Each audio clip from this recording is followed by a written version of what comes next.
Hi, good morning, everyone. My name is Major Christopher Gilroy of the New York State Police. I'm the current Troop Commander of Troop G.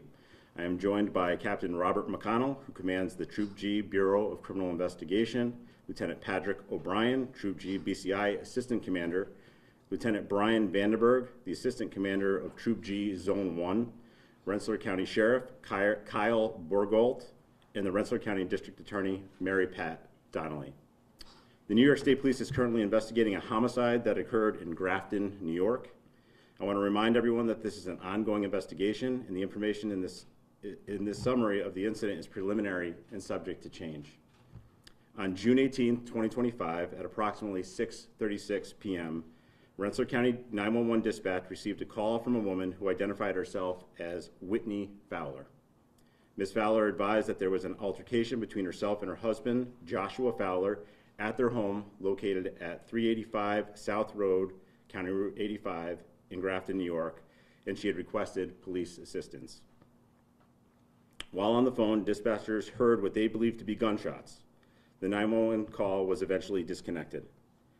Troopers were dispatched at approximately 6:40 p.m. and arrived on scene at approximately 6:50 p.m., followed by multiple other units to include additional state police members and Rensselaer County Sheriff's deputies. Joshua Fowler was located outside the home holding a long gun. After failing to follow multiple orders by law enforcement to put the firearm down, and after a brief standoff, troopers utilized tasers, and Mr. Fowler was taken into custody unharmed. A search of the property located Whitney L. Fowler, age 27, deceased, outside the home.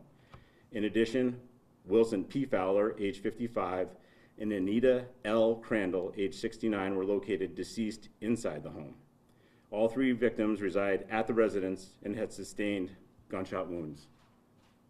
Wilson Fowler is the father of Joshua Fowler.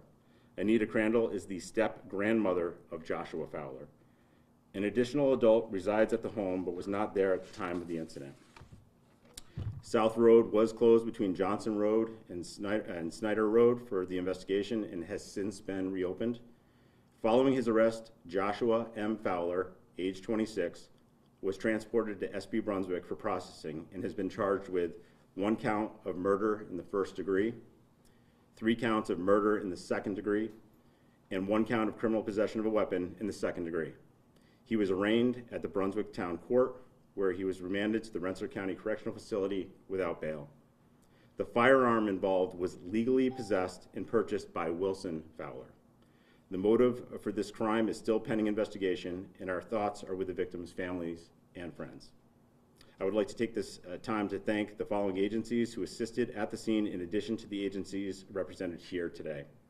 The Grafton Fire Volunteer Fire Company, the Grafton Ambulance, Hoosick Valley Rescue Squad Ambulance, and the Petersburg Rescue Ambulance Squad. I'm going to be taking questions in just a moment, but I just want to forward the District Attorney to say a few remarks as well. Yep. Good morning. I'm Mary Pat Donnelly, Rensselaer County District Attorney. Again, I want to thank Major Gilroy as well as Sheriff Borgault and the men and women of their respective agencies for a swift and coordinated response last evening. It was a tragic scene which they brought under control without any further threat to the Grafton area, and for that we're all very grateful. They also were able to control the scene so that we were able to have early access from my office to put us forward in a sound prosecution. Today our thoughts are with the families and the victims, and you can expect further updates from the Rensselaer County DA's office in the coming weeks. So thank you all for being here, and please await updates from our office as we go forward. Thank you. Great. And at this time, I'll take any questions that... Major, is Joshua Fowler known to local police? Have there been any other encounters? Have there been other calls to that residence? Yeah, I can speak to our state police interactions. I can tell you that state police have investigated domestic incidents at that location. In July of 2018, there was a domestic dispute between Wilson and Joshua. In October of 2021, state police investigated a domestic dispute between Whitney and Joshua. Neither incident resulted in the arrest of anyone involved. Were there others at the residence at the time of the shooting who witnessed it? No.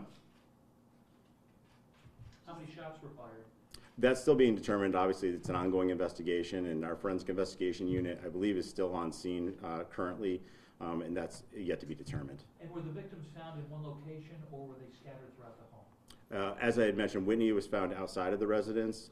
Anita and Wilson were discovered inside of the residence in close proximity to one another. To clarify, are the state police going to be leading this investigation? Will it be joint with the county? Yeah, this is a state police investigation, correct. With the previous incidents, was he under any kind of red flag law, any kind of warning list, or? No, not to my knowledge. During the standoff, did it appear that he was trying to get police to shoot him? Yes, it appeared to be an attempt at suicide by cop, yes. Did Joshua Fowler appear to be under the influence of drugs or alcohol? That I do not know. Major, do you know, were there any children that lived in the home? It's my understanding that there were not. Take one more question, guys. Was the other person who lived in the home a family member, or Yes. were they in Yeah. any danger at the time, or were they there? They were not there at the time of the incident. They arrived shortly thereafter when they discovered a law enforcement presence. So was Thank you guys very much. Appreciate All right. it. Thank you.